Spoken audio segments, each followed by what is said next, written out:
Hi, this is cutting edge. Today topic వీకామ్. ఫస్ట్గా వీకామ్ని యూజ్ చేసే పద్ధతిని, వీకామ్లో ఉండే పార్ట్స్ని చూద్దాం. వీకామ్ని ఆర్డర్ ఇస్తే ఇట్లా వస్తాయి. సో దీంట్లో 2 నెట్స్ ఇస్తాడు అండ్ కోమ్ ఇస్తాడు. ఈ కోమ్కి ఆ నెట్, ఈ చిన్నపాటి నెట్ బ్యాగ్ ఉంటుంది కదా, దాన్ని ఫిక్స్ చేసుకోవాలి. అలా ఫిక్స్ చేసుకున్న తర్వాత దీన్ని పెట్టి లాక్ చేసుకోవాలి. సో రెడీ అయిపోయింది మనం కోమ్ చేసుకోవడానికి వీకోమ్. ఇలా డౌన్ చేసుకున్న తర్వాత మనం వీకోమ్ని యూస్ చేసుకోవాలి. సో ఫస్ట్ వచ్చేటప్పటికి క్లయింట్ ప్రిపరేషన్ కంపల్సరీగా కావాలి. క్లయింట్ ప్రిపరేషన్ అంటే క్లయింట్ హెడ్ బాత్ చేసి ఉండాలి, హెయిర్ డ్రైగా ఉండాలి. డ్రైగా ఉన్న హెయిర్ మీద వీకోమ్ చేసుకోవాలి. వెట్గా ఉన్న హెయిర్ మీద వర్క్ అవ్వదు. సో హెయిర్ని ఫుల్గా డ్రై అయ్యేటట్టు చూసుకోవాలి. హెయిర్ మొత్తాన్ని 2 పార్టీషన్స్ లాగా చేసుకొని క్లిప్ పెట్టుకున్న దాంట్లో ఒక పార్ట్లో నుండి తీసుకొని చిన్న చిన్న పార్ట్స్ లాగా తీసుకోవాలి. సో నేను చెప్పిన ప్రాసెస్లో ఎందుకు చేసుకోవాలి అంటే, ఏదైనా సరే ఒక పద్ధతిగా చేస్తేనే వర్క్ అవుతుంది.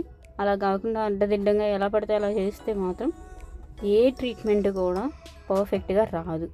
సో ఇలా తీసుకున్న 2 పార్ట్స్ లాగా తీసుకున్న హెయిర్ని చిన్న పార్ట్స్ లాగా తీసుకొని పైనుండి క్రింద వైపుకి కోమ్ చేసుకోవాలి.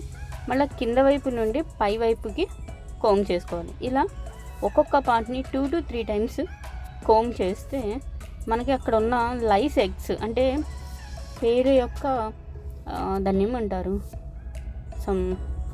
ఈపులు అనుకుంటా. సో అలాంటివన్నీ కూడా దాంట్లోకి స్టోర్ అయిపోతాయి అన్నమాట. సో నాకు కొంచెం తెలుగు కష్టంగా ఉంటుంది, అంటే ఇలాంటి వర్డ్స్ అంటే కష్టంగా ఉంటుంది, మీరు కొంచెం అర్థం చేసుకోండి. సో లైస్ ఎగ్స్ అనేవి దాంట్లోకి స్టోర్ అయిపోతాయి కాబట్టి మీకు కన్వీనియంట్గా మీకు కింద పడడం ఉండదు అనమాట. ఇట్లా మీరు చేసుకునేటప్పుడు మీకు ఆటోమేటిక్గా ఫస్ట్ టైం మీరు కోమ్ చేసేటప్పటికే దాంట్లో స్టోర్ అయిపోతూ ఉంటాయి. సో మొత్తం హెయిర్ మొత్తాన్ని ఇట్లాగే చిన్న చిన్న పార్ట్స్ లాగా చేసుకొని మొత్తం ఫ్రంట్ ఏరియాని మాత్రం వేరేగా చేయాలి. ఈ బ్యాక్ సైడ్ ఏరియాని మాత్రం ఇట్లా చిన్న చిన్న పార్ట్స్ లాగా చేసుకొని మీరు కోమ్ చేసుకోండి, అంటే వీకోమ్ చేసుకోండి. ఇలా వీక్లీ 2 టైమ్స్ కనుక మనం ఈ వీకోమ్ని యూజ్ చేయగలిగితే పిల్లల్లో ఈ లైస్ సమస్యని మనం చాలా వరకు పోగొట్టగలము.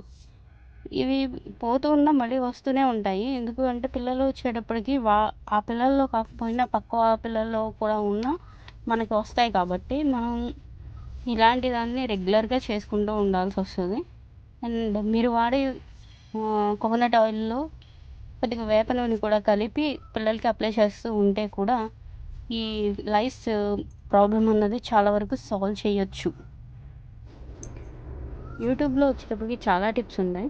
వేప నూనె పెట్టమని, ఉల్లిపాయల రసం పెట్టమని, సీతాఫలం గింజలు పెట్టమని, వేపాకులు పెట్టమని, ఇట్లా చాలా చాలా టిప్స్ వస్తాయి. కానీ ఈ అన్ని టిప్స్కి ఫస్ట్ సొల్యూషన్ ఏంటంటే మనం తీసేయాలి. ఆ ఎగ్స్ అన్నిటిని తీసేసి ఆ పేలన్నిటిని తీసేయగలిగిన తర్వాత ఎప్పుడైతే మనం ఈ ఈ ప్రోడక్ట్స్ని, అంటే మీరు ఉల్లిపాయ రసం పెట్టని, వేప నూనె పెట్టని, వేపాకులు పెట్టని, ఏం పెట్టినా వర్కౌట్ అవుతుంది. అంతేగాని మన లోన ఇన్ఫెక్షన్ పెట్టుకొని అవి పోకుండా మనం పై పూతగా ఏది పెట్టినా సరే అవి పోవు ఎన్నటికీ. ఓకే, ఇంకా ఫ్రంట్ పార్ట్కి వచ్చేటప్పటికి ఇట్లా సైడ్ పార్టీషన్ తీసుకోండి. సైడ్ పార్టీషన్స్ తీసుకొని మీరు ఎప్పుడైతే కోమ్ చేస్తారో ఈ పార్ట్స్ని ఉన్న లైస్ కూడా మీకు ఈజీగా వచ్చేస్తాయి అన్నమాట. సో ఒక పద్ధతిగానే చేయాలి ఏ ప్రాసెస్ అయినా. చూడండి ఎన్ని పేలు వచ్చినాయో, ఎన్ని లైస్ వచ్చినాయో, ఎన్ని లైస్ ఎగ్స్ వచ్చినాయో, అసలు చెప్పలేనన్ని వచ్చినాయి.